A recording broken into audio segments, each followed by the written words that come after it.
Krishna channel से आप सबका बहुत बहुत स्वागत करती हूँ। सबको मेरी तरफ से प्यार भरा राधे राधे।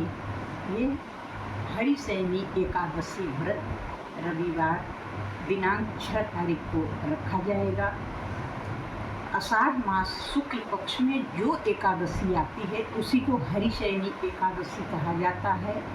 और सभी को पता है कि हरिशयनी एकादशी के दिन से ही विष्णु भगवान 4 महीने के लिए योग निद्रा में चले जाते हैं। तभी से चातुर्मास शुरू हो जाती है। इसमें मंगल कार्य कुछ नहीं होता है और कोई व्रत नया भी नहीं उठाया जाता है या तो न व्रत का उद्यापन नहीं किया जाता है। पूजा पाठ खूब किया जाता है लेकिन नया काम नहीं शुरू किया जाता है। योग शयनी एकादशी के दिन ब्रह्म मुहूर्त में उठना चाहिए। नियम तो यही है कि एक दिन के पहले सूर्यास्त के बाद अन्न न करें, भोजन न करें। बहुत भूख लगे तो एक गिलास दूध पी लें या फल फलाहार कर लें। और दूसरे दिन एकादशी का व्रत करें तो ब्रह्म मुहूर्त में उठना चाहिए।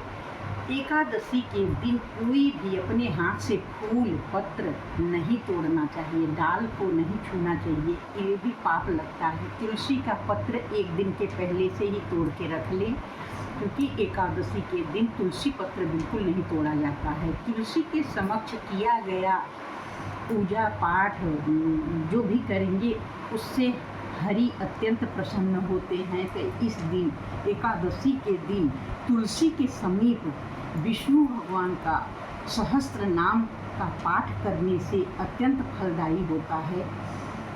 और उस दिन अगर तुलसी के समीप बैठ करके भागवत गीता या भजन कीर्तन करें तो अत्यंत फलदायी होती है। और नियम तो यही है कि व्रत के दिन रात में जागरण करने का, तो अगर हो सके तो जागरण जरूर करना चाहिए। जागरण करें तो ये नहीं कि टीवी वगैरह देखते रहें। जागरण करें तो भजन कीर्तन भागवत गीता का पाठ करें, रामायण का पाठ करें। इस तरह से रात व्यतीत करना चाहिए। इससे सारे मनोरथ पूर्ण हो जाते हैं। जिसको मनोकामना पूरी करना है तो नियम के साथ ही व्रत करे तभी उसकी मनोरथ पूर्ण होती है। एकादशी व्रत कुछ बहनों का, कुछ महिलाओं का कथन है कि ये सुहागिनी औरतों को नहीं करना चाहिए।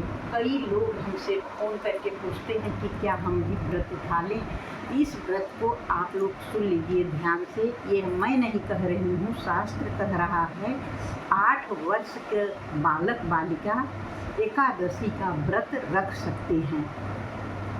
सभी को व्रत उस दिन अन्न खाना ही पाप होता है। अन्न में ही पाप बैठा हुआ है। एकादशी व्रत करें तो ब्रह्म मुहूर्त में उठें और सूर्य भगवान को अर्घ्य दें।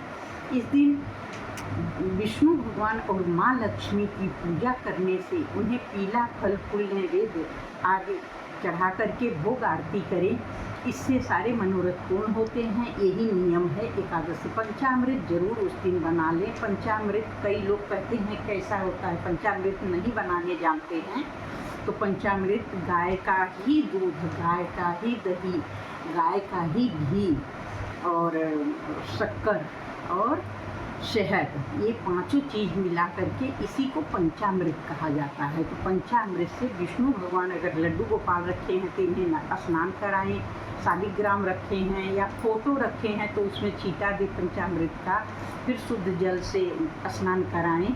उसके बाद पीला वस्त्र, फल फूल नैवेद्य आदि चढ़ा करके इनकी आरती करें।